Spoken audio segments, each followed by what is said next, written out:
Hello foodies, నా స్టైల్‌లో ఒకసారి కైమా మీరు కూడా ట్రై చేయండి. టేస్ట్ ఉంటదండి. అబ్బబ్బబ్బా! శుబ్బరంగా అన్నమంతా లాగించేస్తారు. ముందైతే నేనైతే కుక్కర్‌లో వండుకుంటున్నానండి.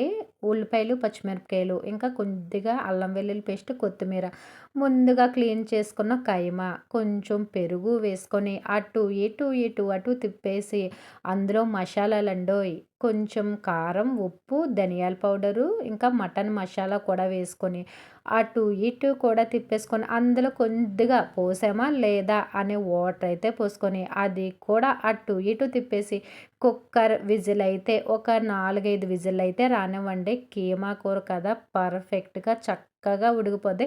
ఫైనల్‌గా కొత్తిమీర గార్నిష్ చూసుకుంటే కీమా కర్రీ అయితే రెడీ అయిపోద్దండి. వేడి వేడి అన్నంలో అలా కైమా కూరేసుకు తింటే ఆహా! సూపర్. వీడియో నచ్చితే సబ్స్క్రైబ్.